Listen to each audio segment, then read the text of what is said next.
నిన్ను కోరి సీరియల్ మే 27 ఎపిసోడ్లో విరాట్ మరియు చంద్రకళ ఒకే దుప్పటి కింద పడుకుంటారు. విరాట్కు నొప్పులు, చంద్రకళ సిగ్గుపడుతుంది. కామాక్షి, శృతి, శాలినీలు ఈ విషయాన్ని చూసి షాకవుతారు. నిన్ను కోరి సీరియల్ నేటి ఎపిసోడ్లో ఏసీ కూల్ తగ్గించడానికి విరాట్ ట్రై చేస్తాడు.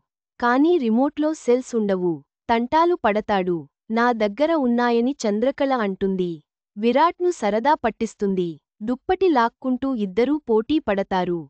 ఒకే దుప్పటి కప్పుకొని పడుకుంటారు. విరాట్ వంక ప్రేమగా చూస్తూ మీద చేయి వేస్తుంది చంద్ర. విరాట్ చిరాకు పడతాడు. రాత్రంతా నేలమీద పడుకునేసరికి ఒళ్ళు నొప్పులుగా ఉందని, అంతా ఆయన వల్లే అంటూ చంద్రకళ అనుకుంటూ ఉంటుంది. ఇంతలో కిచెన్లోకి కామాక్షి, శృతి వస్తారు. ఏంటి అలా ఉన్నావని అడుగుతాడు. సోఫా మీద పడుకోలేదు. అందుకే ఒళ్ళు నొప్పులు అని చంద్ర అంటుంది. అంటే విరాట్తో మంచం మీద పడుకున్నావా అని కామాక్షి అడుగుతుంది. నీకు అంత సీన్ లేదు. విరాట్ నిన్ను దగ్గరికి కూడా రానివ్వడని శృతి అంటుంది. బావే నా దగ్గరికి వచ్చాడని చంద్ర చెబుతుంది.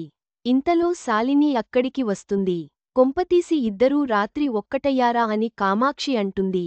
దీంతో చంద్ర సిగ్గుపడుతూ ఉంటుంది. అంతలేదని శృతి చెబుతుంది. ఇంతలో బాడీ అంతా పెయిన్స్ అని విరాట్ ఇబ్బంది పడుతుంటాడు. కామాక్షి, శృతి, శాలిని ఇది చూసి షాక్ అవుతారు. చంద్ర ఎప్పుడూ దుష్టత్రయం అనే ఈ ముగ్గురు అవాక్కవుతారు. ఒకే దుప్పటి కింద పడుకునేసరికి ఒళ్ళు పులిసిపోయిందని విరాట్ అనుకుంటాడు. నమ్మలేదు కదా నాకన్నా ఆయనకే పెయిన్స్ ఎక్కువగా ఉన్నాయని ఆ ముగ్గురిని మరింత ఉడికిస్తుంది చంద్ర. రాత్రి ఏం జరిగిందో చెప్పండి అని విరాట్ను చంద్ర అడుగుతుంది. పరువు పోతుందేమో అనుకొని. రాత్రి చాలా ఎంజాయ్ చేశా. లైఫ్లో ఎప్పుడూ అంత మాజా రాలేదని విరాట్ అంటాడు. దీంతో ఆ ముగ్గురు షాక్ అవుతారు.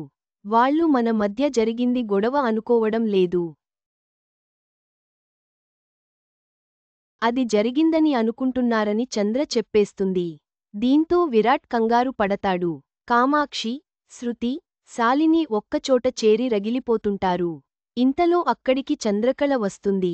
రాత్రి తనకు, విరాట్కు మధ్య ఏదీ జరగలేదని చెప్పేస్తుంది.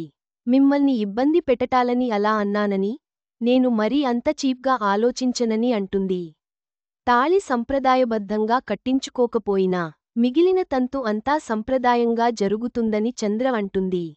ఆల్లోపతి మందులతో రఘురాం నయం కావడం లేదని, ఆయుర్వేద చికిత్స చేయించేందుకు వైద్యుడిని చంద్ర తీసుకొస్తుంది. మన మీద ఏదైనా ప్లాన్ చేసిందా అని శృతి అంటుంది. ఏదేదో ఆలోచిస్తావేంటి అని క్రాంతి వారిస్తాడు. మా నాన్న విషయంలో జోక్యం చేసుకోవద్దని చంద్రపై చిరాకు పడతాడు విరాట్.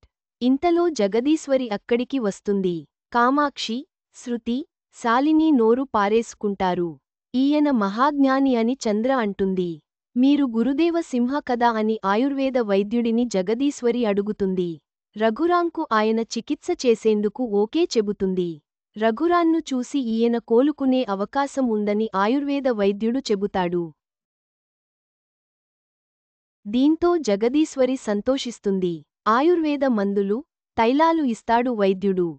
మీ మామయ్య మామూలు మనిషి అవుతాడని చంద్రతో ఆ వైద్యుడు అంటాడు. దీంతో మామయ్య త్వరగా కోలుకోవాలని చంద్ర అనుకుంటుంది. చంద్ర చేయాలనుకున్న పనికి మీర అడ్డుపడడం బాగోలేదని శృతి, శాలిని, కామాక్షిపై క్రాంతి ఫైర్ అవుతాడు. ఆఫీస్కు వెళ్లేందుకు విరాట్ సిద్ధమవుతుంటాడు. ఇంతలో విరాట్ బ్యాగ్ను చంద్ర సర్దుతుంటుంది. విరాట్ కోప్పడతాడు. ఇద్దరు మాటమాటా అనుకుంటారు. ఫేస్ క్రీం కింద పడుతుంది. ఫేస్ క్రీంపై కాలు పెట్టడంతో జారి చంద్రపై పడతాడు విరాట్. దీంతో అనుకోకుండా చంద్ర బుగ్గపై ముద్దు పెట్టేస్తాడు విరాట్. ఒకరి కళ్లలోకి ఒకరు తదేకంగా చూసుకుంటారు. చివరిగా, చంద్రకళ తన వివాహం సంప్రదాయబద్ధంగా జరుగుతుందని చెప్పడంతో ఎపిసోడ్ ముగుస్తుంది. రఘురాం ఆరోగ్యం కోసం ఆయుర్వేద చికిత్సకు ఏర్పాట్లు చేస్తుంది.